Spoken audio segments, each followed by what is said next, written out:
thing that became obvious when we first put the programme together was that the war on terror was a theme that a lot of artists wanted to be talking about. Not just writers for theatre, but also there's a bit in the dance section.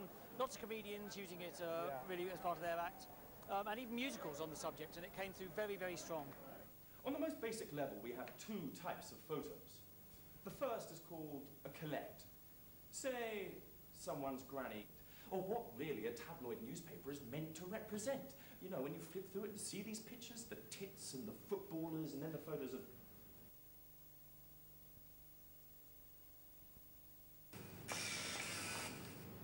And the rest of the story you already know, Ollie. And you know what? I think they probably look on me the way they used to look on him now, you know, Saddam. I mean, he's our friend, as long as he was useful. But then as soon as he started to become a problem, they just went over there and unleashed a full gang count of whoop-ass on him.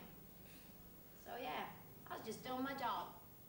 The reason I wrote the play was I felt Lindy England was a scapegoat, and I thought, why direct your hatred towards her if your quarrel is actually with people who had more to do with this issue than she ever did? She was just the one who was unlucky enough to be in the photos. And you know what? I think as long as people didn't have to know what I was doing, they would have been happy I was doing it.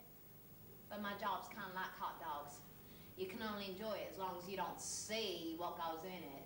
I mean, if they took pictures at the factory and you saw them dumping in like a big barrel full of pig's lips and assholes to make your hot dog, you'd go get yourself an apple instead.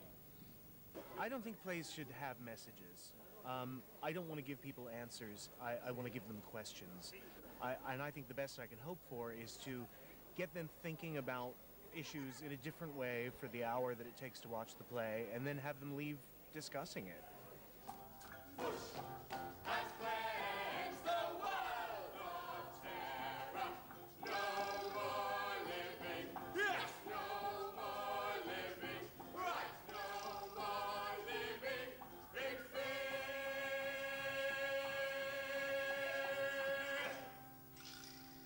I mean, for me, theater should be about provoking discussion, and I think that comedy is one of the most controversial and exciting ways to provoke that discussion.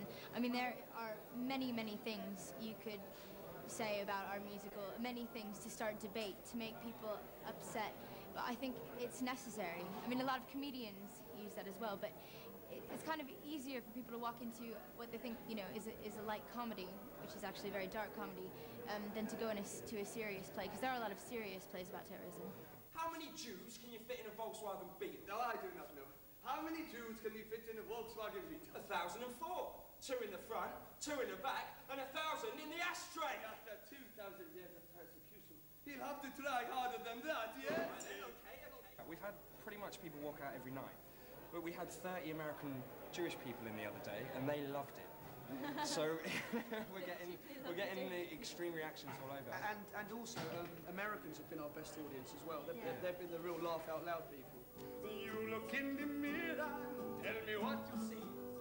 Don't be disappointed if the image isn't me.